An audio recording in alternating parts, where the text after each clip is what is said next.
Hi everyone, good morning. This is Dan. Welcome to Engelgeist. For those of you that are new, welcome. For those of you that are returning, welcome back. For those of you that support me over on Patreon, thank you so very much for your subscriptions. This is the daily forecast. It is for all signs. It is a broad spectrum reading. You need to figure out if and where it fits in your life, if at all. I do speak in broad terms. If it doesn't fit or it doesn't make sense, that's okay. It doesn't mean that that you're wrong or on the wrong path. It just might mean you're working on something different at this time.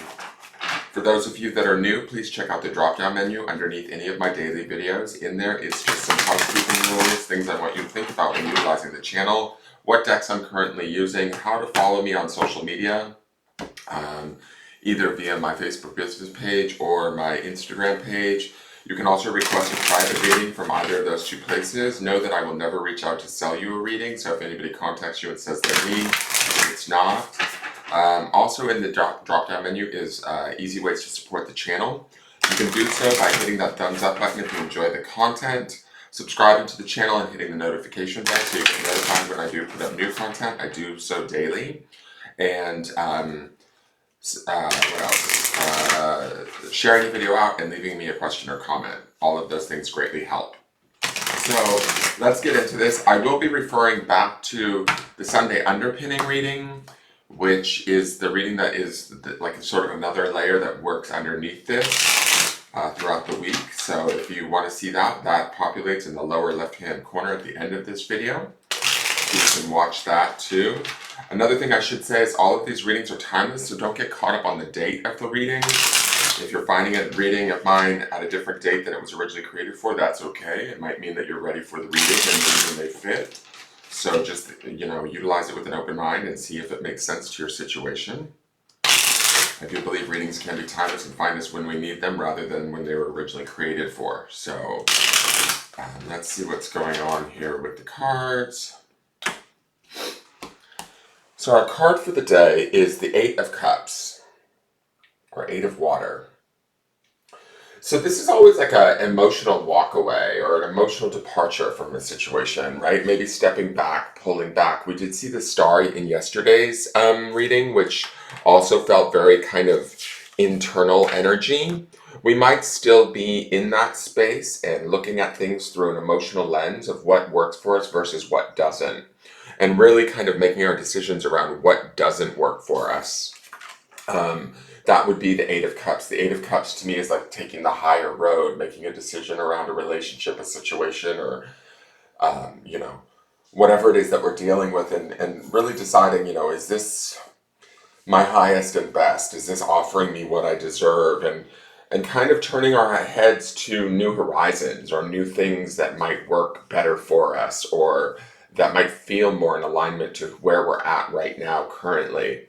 It's not necessarily a bad card. It is a card of sometimes having to rise above a situation or relationship and make, sort of executive decisions kind of in a way to pursue something different or move towards something different. That boat in the background really draws my attention, meaning like whatever we're departing from, it doesn't necessarily mean that it's a complete ending. It can mean that there's actually a new beginning involved in this contemplation or this reflection, this shift or change emotionally that we might be experiencing that's steering us in a new direction towards new horizons, new opportunities, even new adventures, because we did see the Fool in yesterday's clarifying card. So there could be a new chapter opening up or a beginning of a new adventure. And this Eight of Cups could be us sort of coming to emotional terms with that, accepting that and moving forward, right? Let's see what the Rose Oracle has to say. This is the second bloom. I like this. This is the first time we're seeing this in it. Before even reading the words on the second bloom could be us sort of like, coming to this awakening and stepping away or moving in a different direction and creating this second bloom, so to speak, or this rebirth. And I was saying in the Sunday reading that this felt like an energy of rebirth. Remember, tonight is the new moon solar eclipse in the sign of Aries. So this would be a time to do a second bloom. New moons are about releasing, letting go and starting again, or reestablishing what our goals might be and letting go of the old and beginning to create towards the new. Second bloom says a second chance, it's never too late, and new possibilities. So Being open to those possibilities, especially emotionally, is going to be key today. I like the blue and the pink. It gives me this masculine, feminine baby vibes. Like, take care of ourselves as if we're a baby, especially if we're feeling things emotionally through this Eight of Cups. Nurturing ourselves and allowing ourselves to read blue, look at things through a different perspective or through new possibility. Moving forward in a direction that brings us change and possibility is really the key today. Let's look to the clarifiers. We have the Four of Pentacles. This says to me this might be a scenario or a situation that we've been holding on to a little bit too strongly in the 3D world. Something that we weren't necessarily ready to let go of, or something that we felt like was sort of potentially part of a foundational aspect of our life, that we might still even be trying to hold on, or some of you might still be trying to hold on or keep it in the position that it's in, but we can't. Like, in essence, the Eight of Cups indicates that we're feeling it in a different way, or it is affecting us in a different way emotionally than it used to. The Four of Pentacles could be us withdrawing into ourselves too, to understand our emotions within the 3D world, like shutting people out or shutting situations out while we make decisions, while we begin to start the journey of the second bloom and start to figure out where we need to be and how we need to be there. Fours can be about foundational security too, so we might be like securing our 3D foundations in our world as we make these shifts or changes. Remember, the underpinning energy of this midweek towards the end of the week is the card of the Page of Pentacles, which would be slow, tentative steps into the 3D world. But also we have that King of Wands at the end of the week. So whatever it is that we are desiring is also pushing us towards this potential change, release, let go, assessment, and rebirth, so to speak. And it's all happening like under this new moon solar eclipse. So don't be surprised if you find yourself feeling a certain type of way or a different type of way than we did leading up to this time. The next clarifier is the Ten of Pentacles. So where we go from holding on too tightly or pulling back, reluctant, whatever this Four of Pentacles represents to you, trying to maintain stability, we are in pursuit of this grander, greater outcome. There is a possibility here for maybe even, new money or new means of making prosperity in our 3D world. And not only just prosperity for ourselves, but prosperity for those around us. This decision we're making, even if it feels emotional to us, it may be the best thing for all involved ultimately in the end. It will open the door for new abundance with this Ten of Pentacles here, right? We may not necessarily see it all right up front, but it's there. Tens also do indicate endings, right? Or, coming to completion for us and all involved within the situation. So I get this feeling with both of these Pentacle cards being here, there could be a shift, especially in our 3D world, right? Where that be a job shift, because Pentacles can definitely represent jobs and career, or it's a shift in our relationships, because that also is an aspect of the 3D world. Whatever it is, we are transforming it if we're willing to sort of let it go or adjust our opinions or what we've been holding on to or the outcome that we've been trying to secure.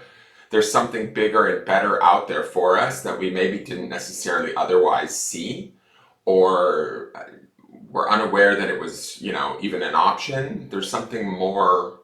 I feel like this 10 in comparison to the 4 says that there's something more out there for us that we might just now be figuring out or finding out or beginning to start to see as a possibility. Let's go to the last clarifier, and look who it is, our friend the Eight of Cups.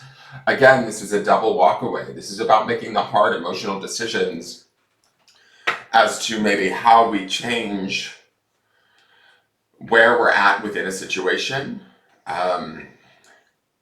Moving towards our own truth, our own happiness, especially with the King of Wands kicking in towards the end of the week.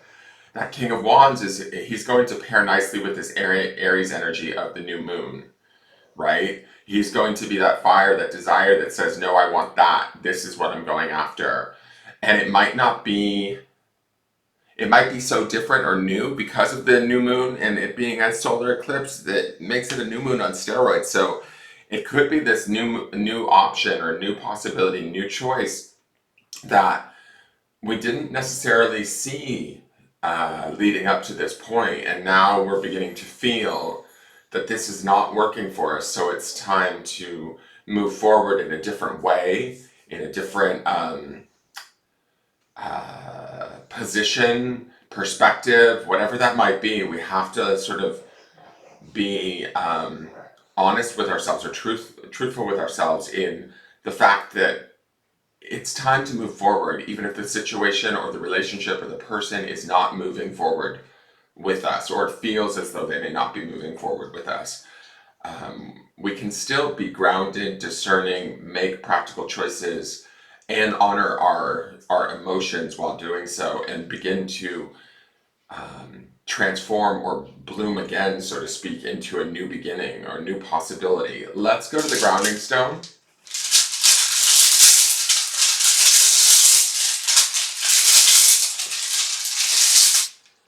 And the grounding stone is success. So grounding in our own success around this situation, decision, shift, change, pursuit, turnover even is a really good word, especially with that new moon in effect. There is success to be had here with that Ten of Pentacles present. Success maybe we don't even fully see yet. I get a feeling that that Ten of Pentacles could be success beyond anything that we thought was possible. We may not even know the full possibility, but it's almost like I get this sense that we might have to trust how we're feeling and act on those feelings to move ourselves towards that success and begin to start to see and understand what exactly is out there for us in the realm of new possibilities. Grounding in the fact that we will be successful no matter what is going to be key today. Remember, the grounding stone for the week underpinning all of this is that idea, that word believe.